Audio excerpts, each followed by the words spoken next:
Good morning, everyone, and welcome to one more lecture of general surgery. And today, our topic of discussion is surgical infections. So there are two lectures on this surgical infections. One you are going to get on this week, and the other lecture will be next week. Now, as we know that what is infection, too many who don't know what is infection, though at this stage all the medical students should know what is infection. So a very easy way to understand what is infection is when some other organism enters the body and causes a disease. We call that thing as infection, or any disease causing agent, you can say. When it enters the body, it multiply and it damages the body tissue, we call it as infection. So of course, like any agent which can multiply, it is always microorganism. And that's why we know infections can be caused by bacteria, infections can be caused by viruses, infections can be caused by fungi, and infections can be caused by prions. And the community acquired infections are called as there are community acquired infections, there is hospital acquired infections which we call as nosocomial infections, and then there is opportunistic infections which occur in the people who have low immunity, like in the patients of AIDS. And now, today we are going to study surgical infections, the infections which typically can occur as a result of surgical procedures. Okay, to talk about history of infection, one thing is called a surgical site infection, the infection which occur at the site of the surgery.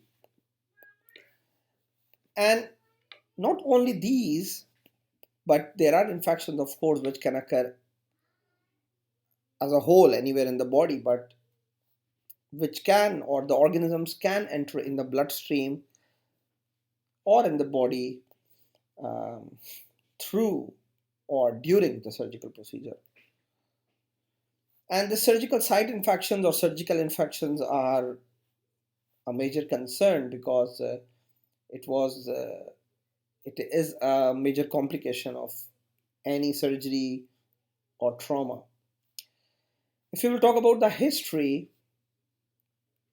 uh, what you can say, um, of course, the history goes back to very, very, very old. You can say, like, if you will discuss the detailed history, uh, we don't have much time, and this is also not a lecture on history, but we found a lot of evidence, the discoverers who uh, give some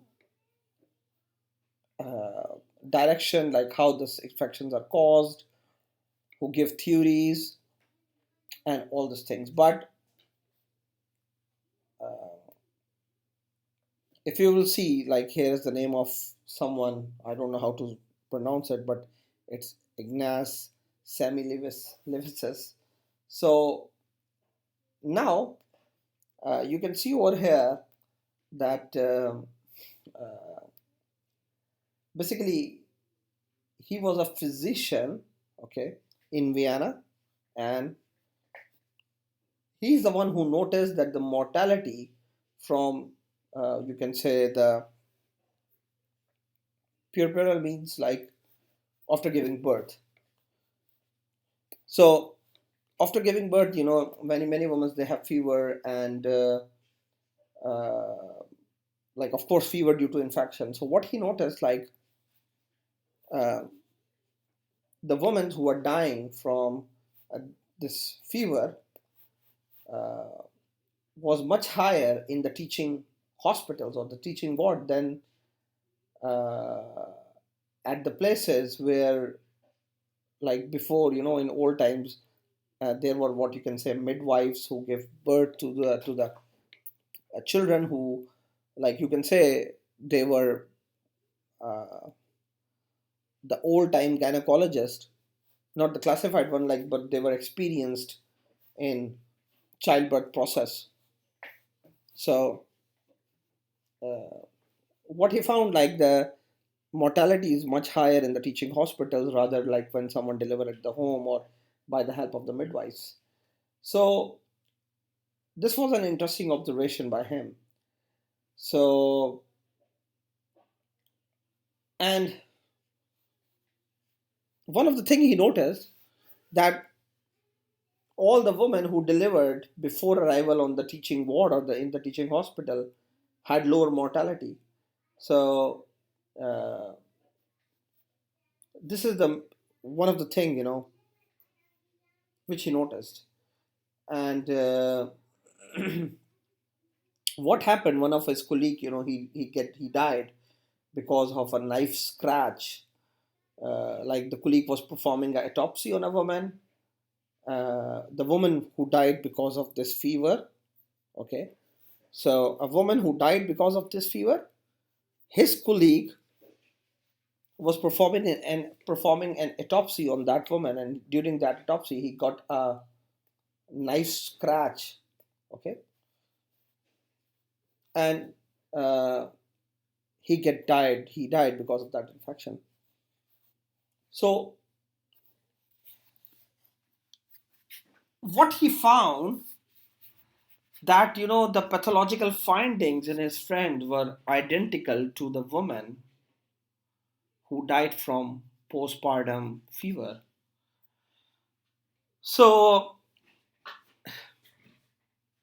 he inferred from this thing that of course, like there is some organisms which basically are transmitted from that woman to his friend, and he got the same infection. So that's a very important finding he did. And then he started examining the fingers of the medical students and the physicians who went to that autopsy ward. Uh, what he realized that uh, that the midwives, they don't participate in autopsy. So when they uh, are the one dealing with the birth, with the woman who is giving birth, so that's why he found like there is some organisms like which basically uh, can transmit from what you can say died person to the one who are the living one and can result in infection. So what he started doing, okay, like I'm cutting the story very short now.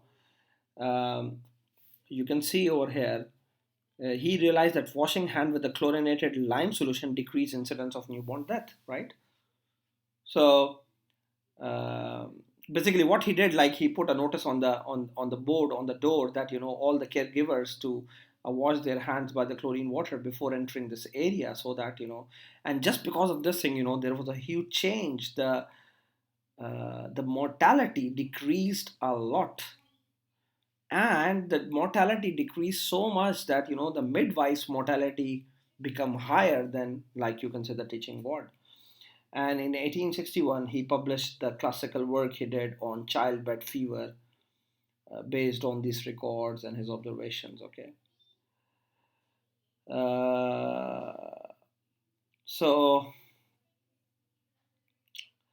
by the way, he committed what you can say suicide in 1865 by intentionally cutting his finger during the autopsy of a woman who died of the same fever, puerperal fever.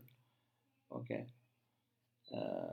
And like that suicide, maybe people say he committed to just to give an evidence to his, you can say, students, uh, that This is the thing which occurs. So see, like, because of him, you can say the surgical infections or the infections rate decreased a lot. He is the one who, you can say, asked the people to wash their hands with the chlorinated water. Then Joseph Lister is one of a person. There are many other people, by the way, but I don't want to waste time on that thing. For example, there is Louis Pasteur as well.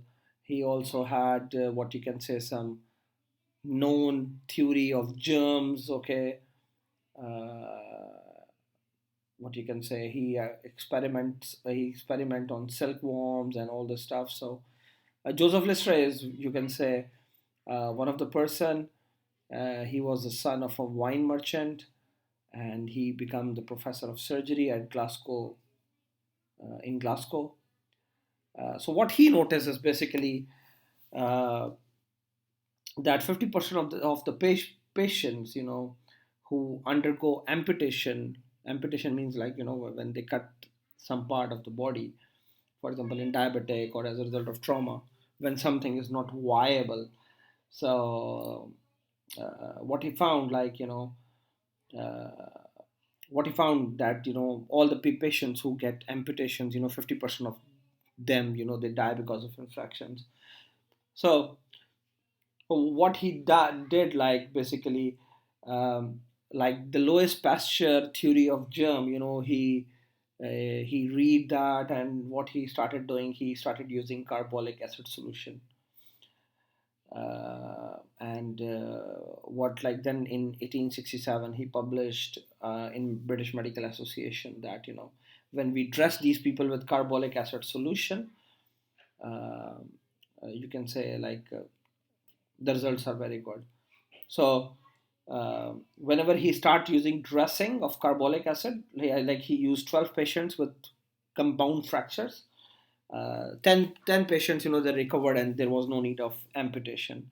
And one person, he survived with amputation, but one only died because of something which was not related to this wound. So like this guy become very famous across the Europe, you can say, just because of this finding. Okay, then what you can say, there is someone whose name is Robert. Wait, I will show you that. It is called as Kof postulate. So okay, I don't think so. Like that is here. So there was a guy. His name was Robert Koch, and in 1878, like, of course, after him. So he was in Poland, and there was an endemic over there of because of anthrax. So he performed a lot of experiments at his home, and then he postulates, like he gave a theory. Uh, what you can say, what he found, like, in infected patients, he found some organisms. In healthy animals, he don't found anything like this. So his theory was very famous, and I think it's mentioned in the Bayes and Love as well. So you can go through that. So anyhow, um, the good thing nowadays is simple. I will tell you. Nowadays, the surgeries are quite easy to do. There is very less risk of surgical infections. Why? Because of what you can say, newer techniques of surgeries we have, techniques of sterilization is there, a lot of antibiotics are available. So that's why, nowadays, uh, those infections which were, what you can say, uh, which were a big, you can say, issue in the past, nowadays, those issues are not there.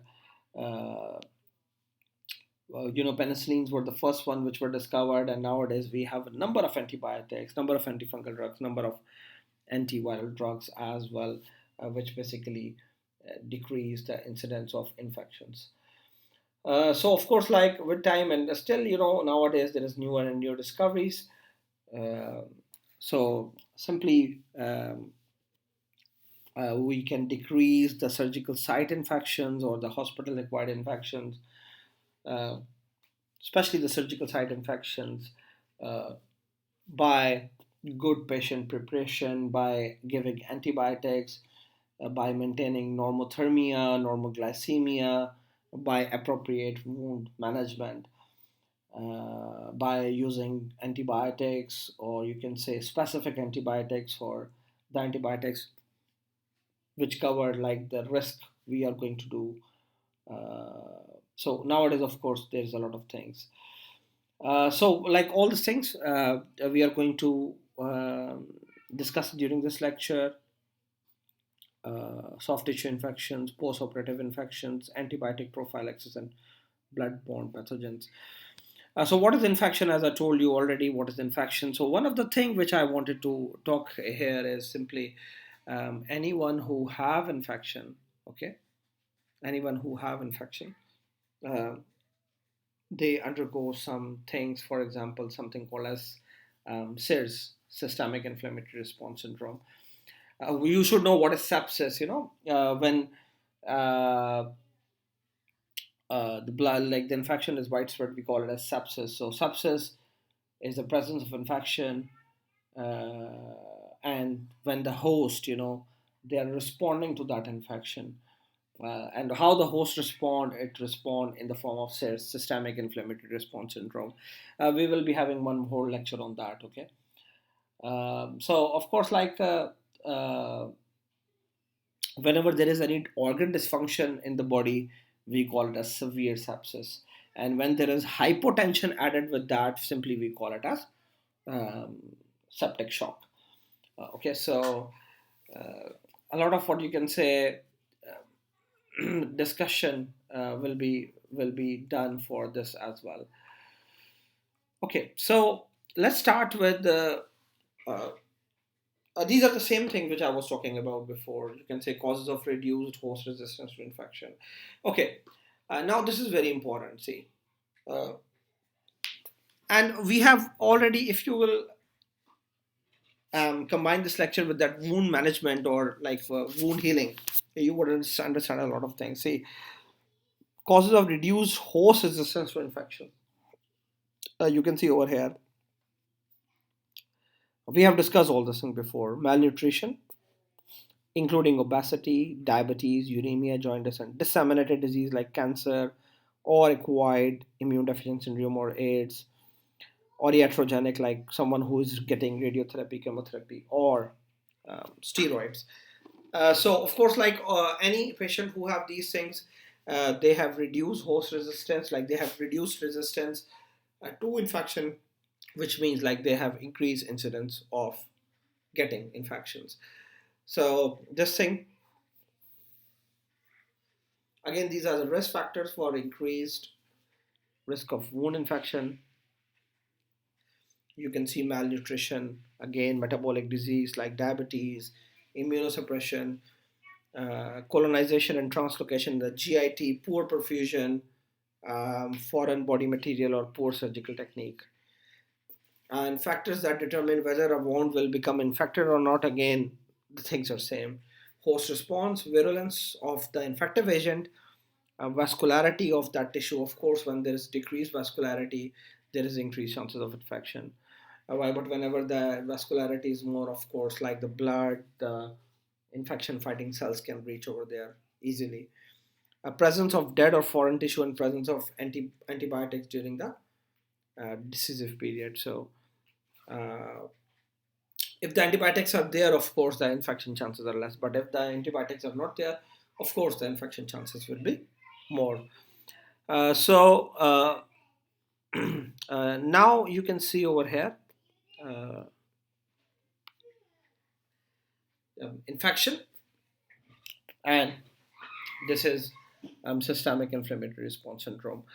Um, you can see over here when the infection is there, the body uh, respond by systemic inflammatory response syndrome, which can lead to sepsis, severe sepsis, or septic shock. So I told you, severe sepsis is when there is organ dysfunction, and septic shock when there is hypotension as well.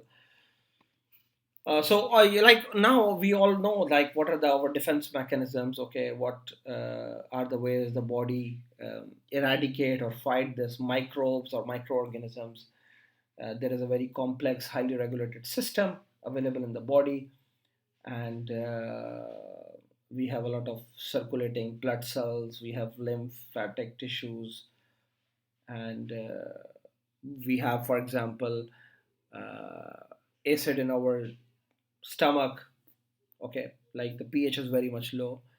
We have phagocytes, we have macrophages, we have killer lymphocytes, we have antibodies, we have complement system, we have all these things, right?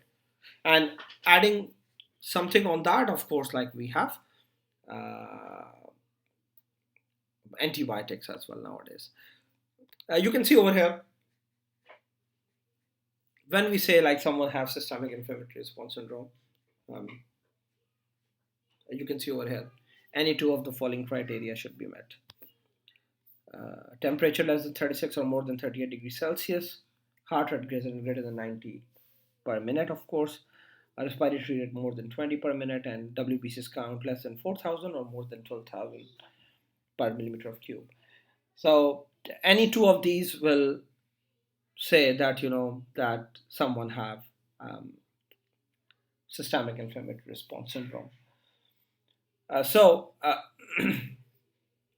and we know like whenever there is any infection. Okay, why these things are important, guys? Why we are discussing this thing? This is what's very important to tell you. Like if you don't know how to identify infection, how you are going to diagnose infection. So um, like these are the changes or the inflammatory response which we can see on the site, or which we can see systemically. Of course, like whenever we will see redness, the temperature is high, there is tenderness, there is swelling, and there may be loss of function, right? So uh, rubor, calor, dolor, tumor, these are, I think, I don't know, Latin or Greek, whatever, I don't know, but these are the words for the same things. So this is to identify the inflammatory response. Like of course, like these are the localized things you will find, and this is the systemic, which I already show you, right? This is the SIRS. So of course, like whenever the microbes, they enter into the body, and no matter like I'm not specifically talking about any area, but it could be skin, it could be anywhere. Okay, but of course, like uh, whenever this thing occur, so what will happen that there will be a local and a systemic presentation of that. And of course, like uh, wherever there is local or systemic sign and symptoms, you can see over here, we can see these changes, okay, in that area, okay, or systemically we are going to see this thing. And now again, there is a big discussion. It could be infection of the urogenital. It could be a UTI, it could be a pneumonia, it could be a skin infection, it could be anything. But we are discussing um, as a whole, like how to identify infection. Of course, like someone who have a gastroenteritis, like they will present with diarrhea, right? Anyone who have pneumonia, maybe their oxygen saturation will decrease. They will be having cough and all this stuff. So uh, but like as a whole, like these are the things which you can see over here. So this thing, and you can see over here, um, this is the same thing I talk about.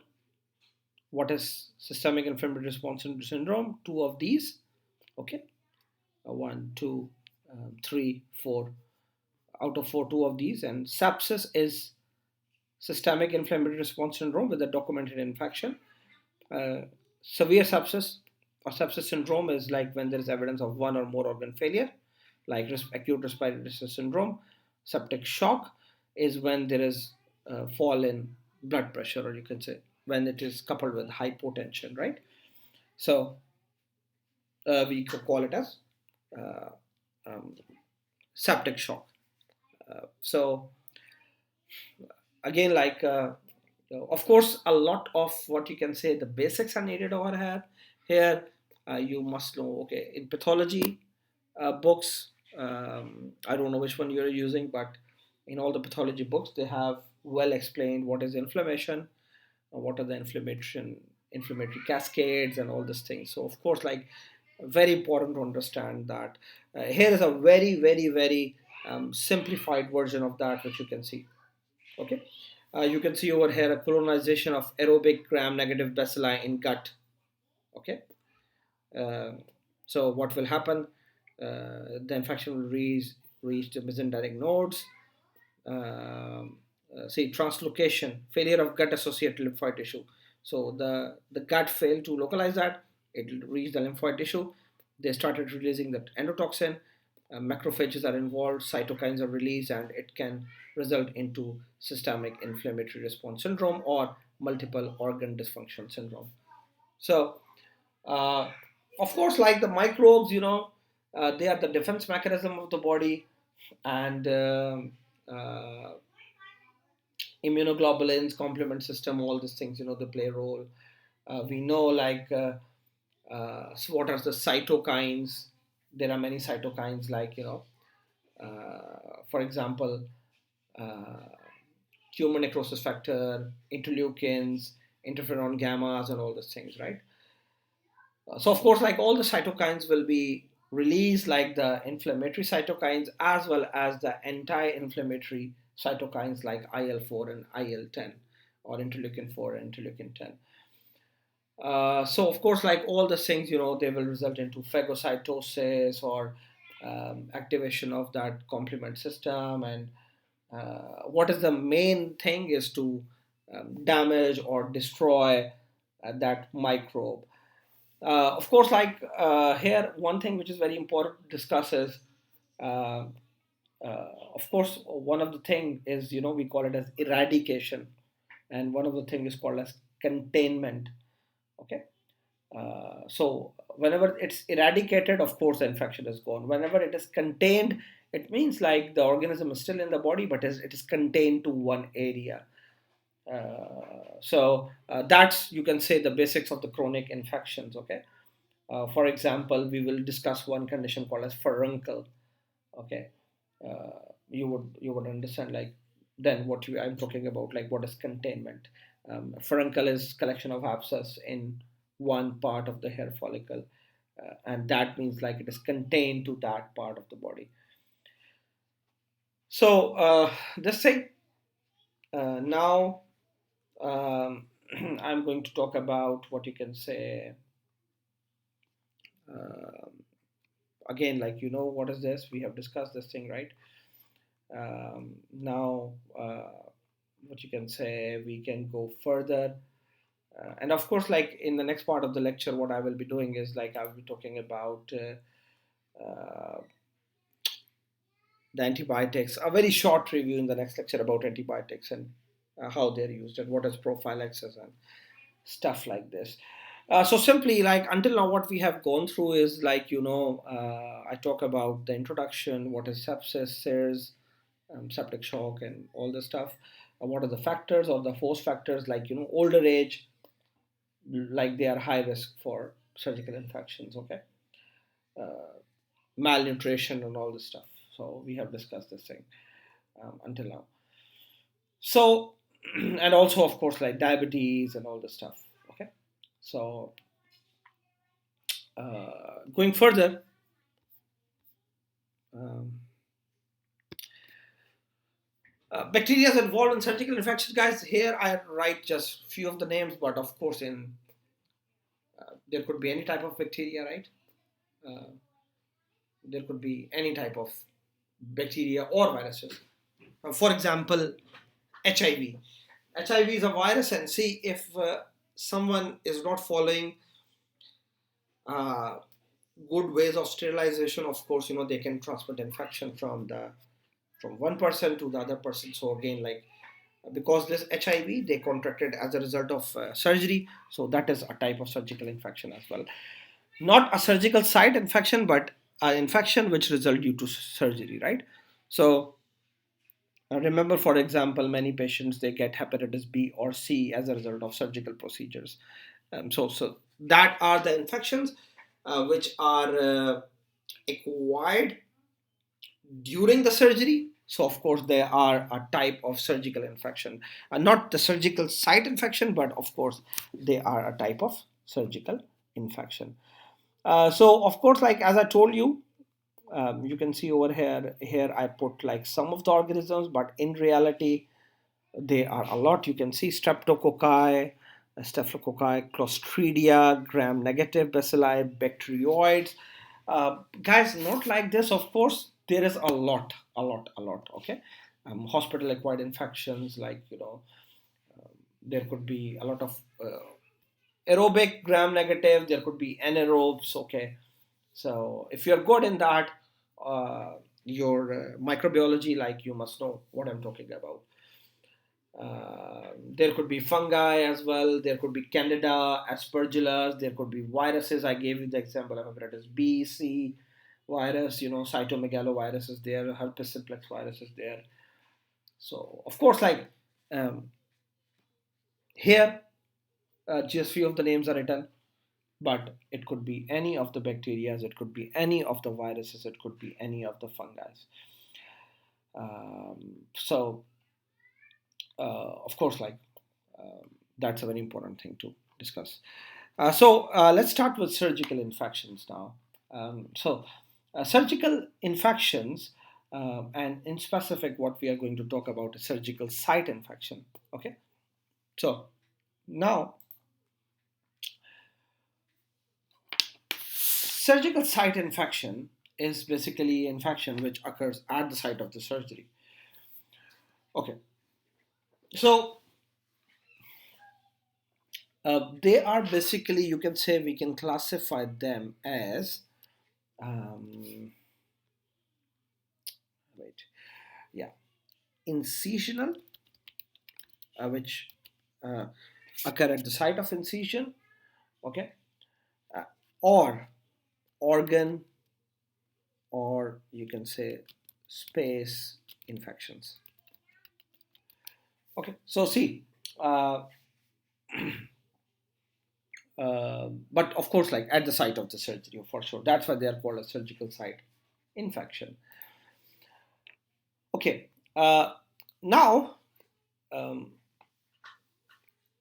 what will happen? Of course, um, during the surgery, uh, or while making incision, some of the organisms can be transmitted, or later on after surgery, uh, the surgical site can get infected, right? Anything can occur.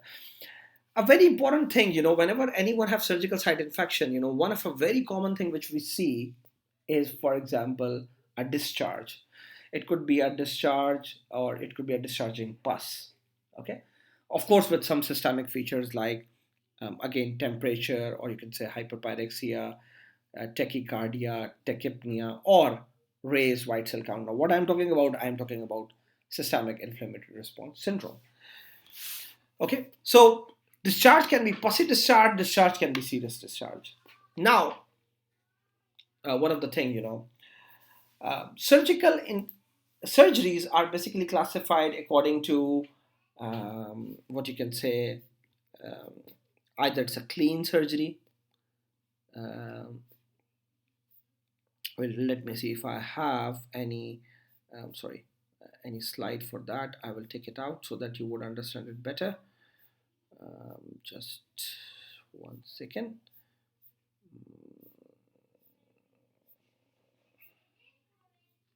Okay, they are classified as clean contaminated, class 1, okay, and clean contaminated class 2 as well, okay. And then there is contaminated. So this one can be divided into two parts, and then there is contaminated, or you can say it is also called as class 3, and then there is infected, dirty infected. So clean is basically class 1, okay, uh, and clean contaminated can be classified into class 2 or a class 3, okay. And contaminated is called as class 4. Oh, sorry, this one is like this. Sorry, class, class 2.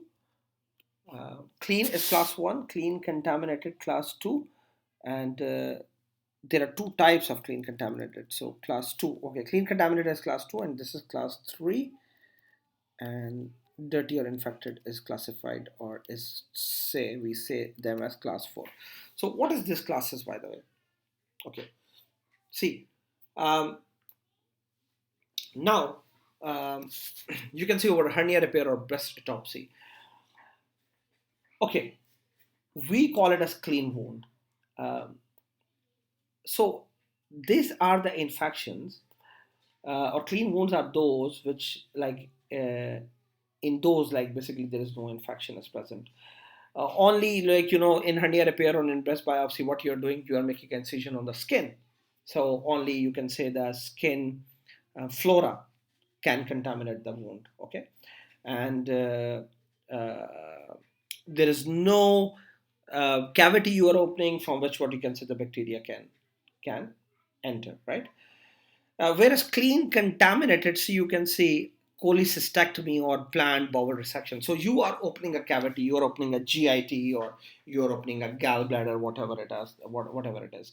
So in this one, basically you are opening a hollow viscous. Okay, it could be respiratory, it could be alimentary, it could be genitourinary tract. Okay, so remember, like, here it is written planned, not an emergency one. So of course, in plant one, we give, what you can say, them antibiotics and all this stuff. But um, overall, we open them in a controlled way so that there should be very less, if any, spillage of the contents, right?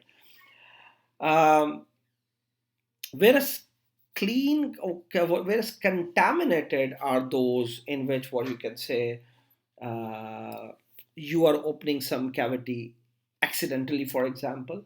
Okay, for example, someone who is involved in accident and they have, or someone who have a gunshot wound and it penetrated through the GIT, and of course, like, the things are spilling out. Okay, so there is a gross spillage of viscous contents from the intestines, and of course there is a lot of bacteria over there. So this is called as contaminated, and the last one is dirty. So the dirty surgery is simply that one in which there is pus involvement. Okay, so of course, like, there is a lot of bacteria which can uh, damage that.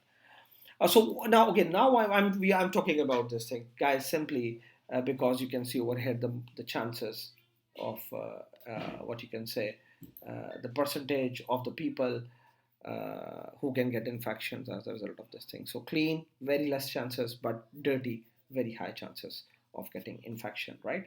So these are, you can say, the expected infection rates. Okay, so surgical site infection um, largely depend on this thing, right? Surgical site infections largely depend on this thing. Very, very, very important. So you can say uh, they're the third most common hospital infection. It could be incisional, which could be superficial or deep. It could be organ space, which could be generalized or abscess. Okay, so now uh,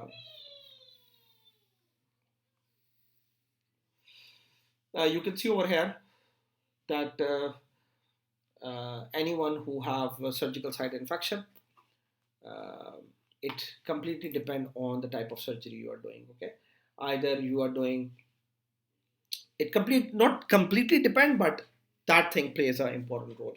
Of course, it depends on a lot of factors, like what is the age of the patient, what is the uh, diabetic status, what is the nutritional status, what is the type of surgery.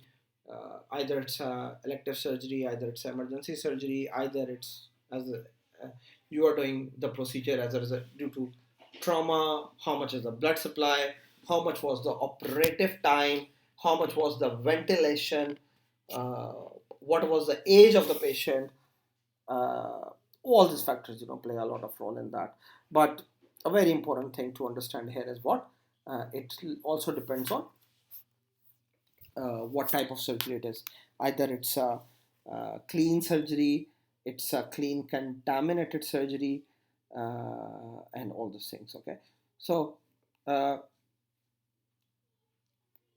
they play a very important role, and this is the classification of this one. So surgical incisions through infected or contaminated tissues. When possible, tissue or pus for culture should be taken before antibiotic coverage started. The choice of antibiotics is empirical until sensitivities are available, and wounds are best managed by delayed primary or secondary closure. Okay, uh, what is empirical therapy? This is very important to understand. Uh, as a result of infection, we always give antibiotics, and of course, like we take the samples of that site and we send it to the lab for culture and sensitivity. But sometimes we can give antibiotics to these patients uh, by knowing what kind of organisms, or what common organisms can cause this kind of infection. So when we give antibiotic before the results of the exact nature of bacteria we know, but we are giving that antibiotic according to our previous knowledge we know about that infection.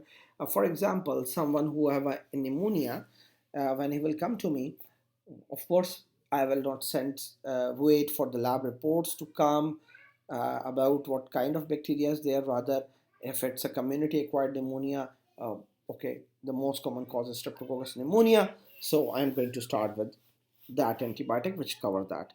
So that is empirical therapy.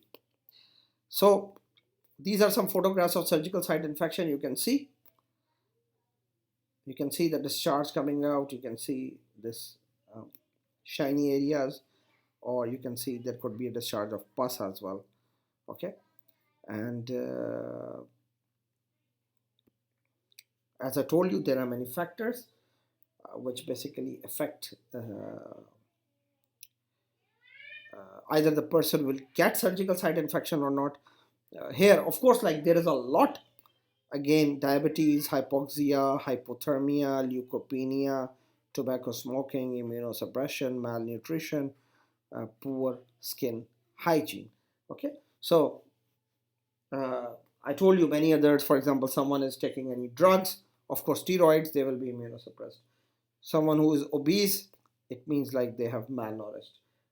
Like, or someone who is like very much underweight, malnourished, right? You can say poor nourishment, not malnourishment. So all these things are very, very, very, very important. The surgical site, how was the preparation of the patient, how was the sterilization. Uh, like, of course, they are not the host risk factors, but rather you can say the operative risk factors, okay, which can cause infection to the patient. And these are the post-operative risk factors: operative site shaving, breaks in operative sterile technique, improper antimicrobial prophylaxis. Now, what is prophylaxis? Prophylaxis is basically when you are giving some drug to avoid that condition, avoid that disease. For example, if I'm performing a dental extraction, like I'm giving you a dental example. If when a dentist he want to extract the teeth, sometimes they give you antibiotics. So they are giving you antibiotics so that the chances of infection later on will be decreased. So they are giving you prophylaxis antibiotics. Prolonged hypotension, contaminated operating room, poor wound care postoperatively, hyperglycemia, and wound closure techniques. All these are perioperative risk factors.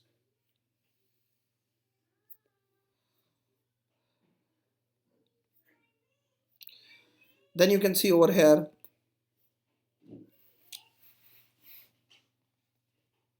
explanation of that: a traumatic wound without inflammation, no respiratory, genitourinary, and gastrointestinal or biliary tract entered, like hernia repair.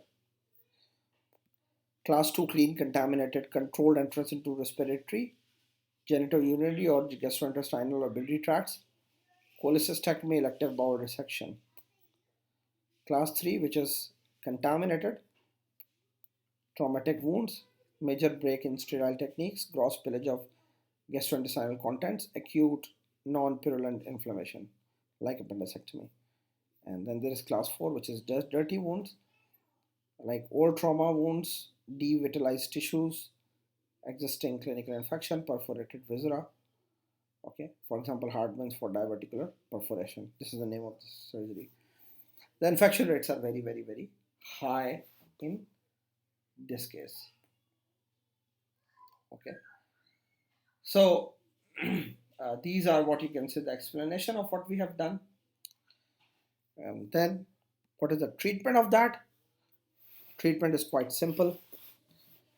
Um, in incisional infections, open surgical wound, antibiotics for cellulitis or sepsis, and deep or organ spaces, source control if there is pus drain that, antibiotic for sepsis.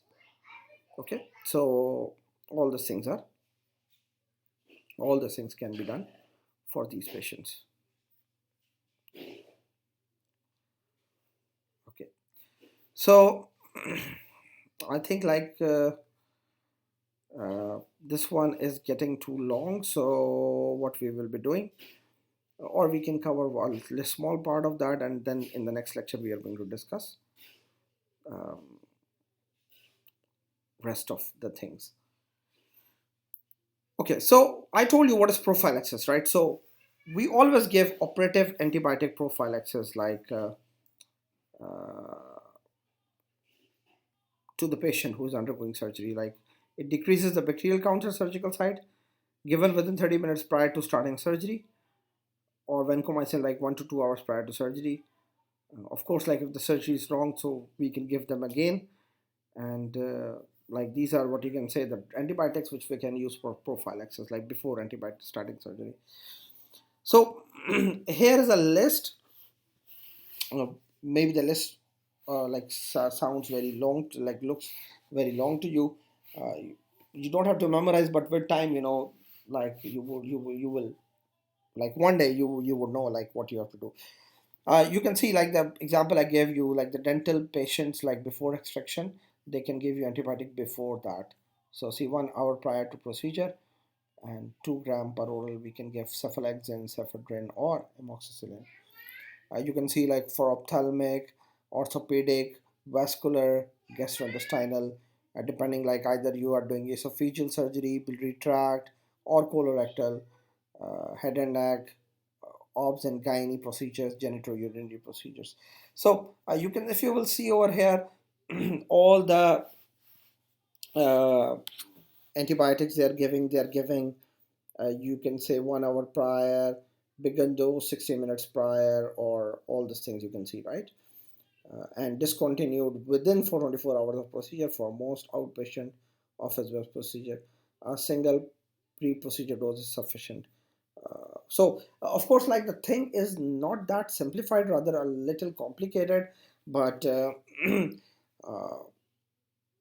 of course, like I'm just giving you the concept of this thing, so that's why it's like this table is, I think, sufficient for you to understand.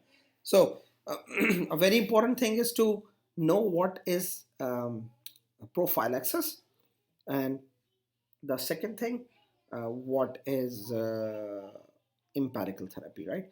So of course, like prophylaxis in surgical patients, we give prophylactic antibiotics, just to decrease the chances of getting a surgical infection or a surgical site infection.